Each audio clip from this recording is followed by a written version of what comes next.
Speaker Ayaz सादी की ज़ेर सदारत कौमी असम्बली इजलास में गर्मा गर्मी। शहबाज शरीफ के ऐवान में पहुंचने पर अपोजिशन का शदीद शोर शराबा देखा गया। पीटीआई अरकान का डेस्क बजाकर एहतजाज, अरकान की ऊ की आवाज़ें भी निकाली गई। अपोजिशन ने एजेंडे की कॉपियां फाड़ दी। हुकूमती अरकान वज़ीर आज़म की नशिस्त के गिर्द जमा हो गए। Nadeem Abbas has requested for grant of leave for 17th January. Is leave granted? Granted. Osama Hamza has requested for grant of leave for 17th and 20th January. Is leave granted? Granted. Zulfikar Bachani has requested for grant of leave for 17th and 20th January. हुकूमत ने तोशाखाना के निज़ाम में मज़ीद शफाफियत लाने का फैसला कर लिया। वफाकी काबीना ने तोशाखाना एक्ट 2024 पर नज़रसानी के लिए ख्वाजा आसिफ की सरबराही में कमेटी तश्कील दे दी। मुल्क में मौजूद गैर मुल्की पायलट्स ने लाइसेंस में 2 साल की तौसी की मंजूरी भी दे दी है। इजलास का मज़ीद अहवाल इस रिपोर्ट में। वज़ीर आज़म शहबाज शरीफ की ज़ेर सदारत वफाकी काबीना का इजलास। तोशाखाना एक्ट 2024 पर नजरसानी के लिए ख्वाजा आसिफ की सरबराही में कमेटी तश्कील। यूटिलिटी स्टोर्स कॉरपोरेशन की तामीरी नौ की निगरानी के लिए भी कमेटी कायम। इलामिया के मुताबिक मुल्क में मौजूद बैरून मुल्क के 86 पायलट्स के लाइसेंसों में 2 साल, जबकि नए पायलट्स की शमूलियत की फॉरेन वैल्यू एडिशन में 3 साल की तोसी की मंजूरी दी गई। इजलास को बताया गया कोरोना की वबा और पाकिस्तानी पायलट्स पर पाबंदी की वजह से पाकिस्तानी एयरलाइंस को बैरूनी मुल्क से पायलट्स की खिदमत हासिल करनी पड़ी। काबीना डिवीजन की सिफारिश पर मुकम्मल कानूनी कार्रवाई के बाद अमल दरामद किया जाएगा। काबीना ने national seat development and regulatory authority के चेयरमैन और मेंबरान की तैनाती के हवाले से कवायद व ज़वाबित की मंजूरी दी। Prevention of electronic crimes act 2016 की जिम्मेदारी वजारत IT से वजारत दाखिला को मुंतकिल किए जाने के हवाले से रूल्स में तरमीम की मंजूरी भी दी गई। डॉक्टर अमार हबीब खान की नेपरा एपलेट ट्रिब्यूनल के मेंबर फाइनेंस के तौर पर तैनाती की मंजूरी दी गई। ECC इजलासों में किए गए फैसलों की तौसीक भी की गई। वज़ीर आज़म शहबाज शरीफ ने कहा कि कुछ लोग पाकिस्तान के साथ दुश्मनी पर उतरे हुए हैं, कत्लो क़ारिद करके बलूचिस्तान के अवाम के खिलाफ जा रहे हैं। पाकिस्तान के खिलाफ महाज आराई मुल्क दुश्मनी है। फितनुल खारिज के हवाले से काविशें जारी हैं, कुर्बानियाँ दी जा रही हैं। हुकूमत और करोड़ों अवाम चाहकर भी शुहदा का कर्ज नहीं उतार सकते। शुहदा की कुर्बानियों से बड़ी कोई आज़मत की बात नहीं। मैं समझता हूँ कि जो लोग इस वक्त पाकिस्तान के साथ दुश्मनी पे उतरे हुए हैं और जो कत्ल गारत का जो बाज़ार गर्म किए हुए हैं, आज उनको ये बात समझ लेनी चाहिए कि वो ये कत्ल गारत करके न सिर्फ बलूचिस्तान के अवाम के ख़िलाफ़ जा रहे हैं, बल्कि ये मैं समझता हूँ कि पाकिस्तान के साथ सरीहन दुश्मनी है। हुकूमत 24 करोड़ अवाम चाहें भी तो उन शहदा का कर्ज नहीं उतार सकते। ये कुर्बानियाँ, इनकी जितनी भी ताज़ीम की जाए वो कम है, इनकी जितनी भी इसको अप्रिशिएट किया जाए वो कम है। हम ये कर्ज क़यामत तक उनका नहीं उतार सकते। हमें इस बात का पूरी तरह इदराक होना चाहिए कि ये कुर्बानियाँ, इससे बड़ी अज़मत की बात कोई नहीं। और अब हज की आमद है। मुझे उम्मीद है इस साल हज जो है वो हाजियों के लिए, पाकिस्तान के हाजियों के लिए बहुत ही कंफर्टेबल होगा। चेयरमैन PTI बैरिस्टर गौहर ने कहा है कि हमारी एक ही मीटिंग हुई जिसको लोग बैकडोर राबते कह रहे हैं। ये मुलाकात खैबर पख्तूनख्वा की लॉ एंड ऑर्डर की सूरत हाल पर थी, इसके सिवा और कुछ नहीं। मुज़ाकरात को गैर संजीदा ना लें। मैं सबको कहता हूँ इसको संजीदा समझें। मुज़ाकरात मुल्क, कौम और जमहूरियत की ज़रूरत है। मुज़ाकरात में खुले दिल से हिस्सा लें। वो सहाफ़ियों से गैर रस्मी गुफ्तगू कर रहे थे। नहीं, देखो, हमारा एक ही मीटिंग हुई है। लोग उनको बैकडोर चैनल और राबिते कहते हैं और हम कहते हैं जी लॉ एंड ऑर्डर सिचुएशंस पे, हमारे KP के related law and order situation पे एक बहुत अहम मीटिंग थी, वो हमने अटेंड की है। और ये बात मैं बारहा कह चुका हूँ कि हमारी एक ही मुलाकात हुई है और इसमें लॉ एंड ऑर्डर सिचुएशन की बात हुई है और नथिंग मोर। इसको नॉन सीरियस ना कंसिडर करें, इसको पोलाइट मूड में ले लें, इसको सीरियस कंसिडर करें। ये मुल्क की ज़रूरत है, कौम की ज़रूरत है, इस जमहूरियत की ज़रूरत है। कुछ इर्रिस्पॉन्सिबल लोग उसको डिरील ना करें। इस जो मुज़ाकरात है इसको आप कामयाब बनाए, हर सूरत कामयाब बनाए। संजीदगी के साथ बैठे, खुले दिल के साथ बैठे, इत्मीनान के साथ बैठे, एक दूसरे को के साथ बात करें, एक दूसरे की बात को सुने, उसको समझे। मुस्तफ़ा नवाज खोकर कहते हैं कि मुल्क को शदीद बहरानों का सामना है। बहरानों की कीमत अवाम अदा कर रहे हैं। 1.5 करोड़ पाकिस्तानी खत गुर्बत से नीचे जा चुके हैं।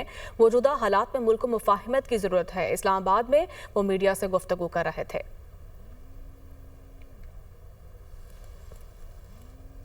जिन बहरानों का वतन अजीज़ को सामना है उन पर खुल के डिस्कशन हुई। जिस हद तक शदीद बहरान हो चुका है, जिसकी सारी की सारी कीमत इस मुल्क के अवाम अदा कर रहे हैं। पिछले हफ्ते एक रिपोर्ट आई वर्ल्ड बैंक की कि सिर्फ पिछले साल में 1.5 करोड़ पाकिस्तानी सतह गुर्बत से नीचे चला गया। इन हालात में मुल्क को रिकन्सिलिएशन की ज़रूरत है। वज़ीर आज़म इमरान खान साहब का यही मिशन है, इदारे आइन और के मुताबिक चले। और आखिर में मैं कहूँगा कि वज़ीर आज़म इमरान खान साहब को और बुशरा बीबी साहिबा को जिस केस में सज़ा हुई है, जितनी भी इसकी मज़म्मत की जाए वो कम है।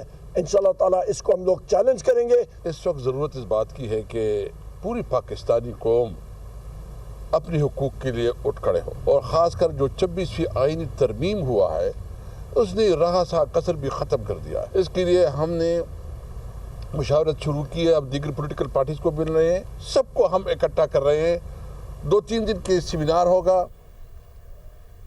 सेनेटर अली ज़फ़र कहते हैं कि हुकूमत को तहरीरी तौर पर मुतालबात पेश कर दिए हैं। हमारे मुतालबात ना माने गए तो मुज़ाकरात ख़त्म हो जाएंगे। मुज़ाकरात का बानी PTI की रिहाई से कोई ताल्लुक़ नहीं। प्रोग्राम दुनिया मेहर बुखारी के साथ में वो गुफ्तगू कर रहे थे।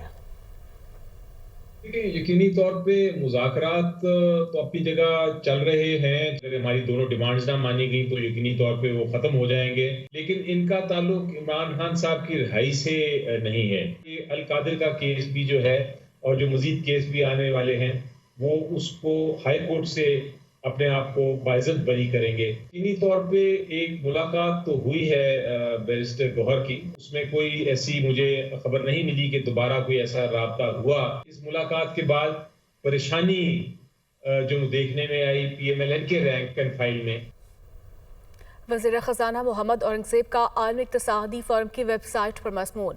आलमी शराकतदारों को तरजीही मुआशी शोबों में सरमायाकारी की दावत। वज़ीर ख़ज़ाना मोहम्मद औरंगज़ेब ने कहा, मुश्किलात के बावजूद फैसला कुन मुआशी इस्लाहात नाफिज की। पाकिस्तान के आलमी डिफ़ॉल्ट रिस्क में 93% कमी आई है। हमारी कोशिश का मरकज़ इक़्तिसादी तब्दीली का मनसूबा उड़ान पाकिस्तान था जो शुरू किया गया। उड़ान पाकिस्तान का अहम जुज़ आलमी बैंक के साथ मिलकर $20 अरब से मुख्तलिफ शोबों में बेहतरी के इक़दाम हैं। पाकिस्तान अक़वाम मुत्तहिदा के पायदार तरक्की हदाफ हासिल करने की आलमी कोशिशों में अपना हिस्सा डाल रहा है।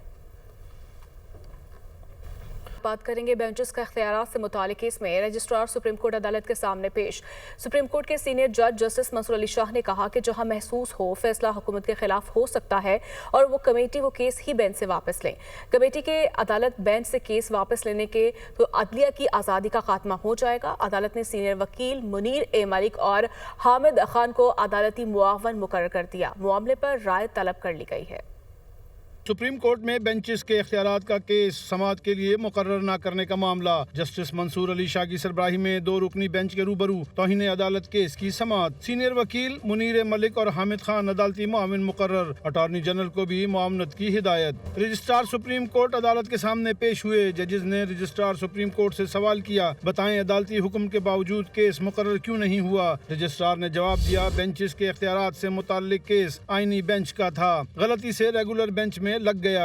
जस्टिस मंसूर ने कहा कि प्रैक्टिस एंड प्रोसीजर कमेटी का इस मामले पर इजलास कैसे हुआ। रजिस्ट्रार ने जवाब दिया कि हमने कमेटी को नोट लिखा था। इस पर जस्टिस मंसूर ने कहा कि जब जुडिशल ऑर्डर मौजूद था तो नोट क्यों लिखा गया। हमारा ऑर्डर बहुत वाज़ेह था कि केस किस बेंच के सामने लगना है। हमें नोट दिखाएं जो आपने कमेटी को भेजा। नोट पेश किए जाने पर जस्टिस मंसूर ने कहा कि इस नोट में गलती का इदराक तो नहीं किया गया। इसमें आप लिख रहे हैं 16 जनवरी को एक ऑर्डर जारी हुआ है। आप इस ऑर्डर की बुनियाद पर नया बेंच बनाने का कह रहे हैं। रजिस्ट्रार सुप्रीम कोर्ट ने बताया कि प्रैक्टिस एंड प्रोसीजर कमेटी ने केस आईनी बेंच की कमेटी को भिजवाया। आईनी बेंचेस की कमेटी ने आईनी तरमीम से मुताल्लिका मुकदमात 27 जनवरी को मुकर्रर किए। तरमीम के बाद जायजा लिया कि कौन से केसेस बेंच में मुकर्रर हो सकते हैं, कौन से नहीं। जस्टिस मंसूर ने कहा कि ये केस शायद आपसे गलती से रह गया, लेकिन बेंच में आ गया तो कमेटी का काम खत्म। कमेटी चलते हुए केस کیسز واپس لے تو عدلیہ کی آزادی تو ختم ہو گئی نا۔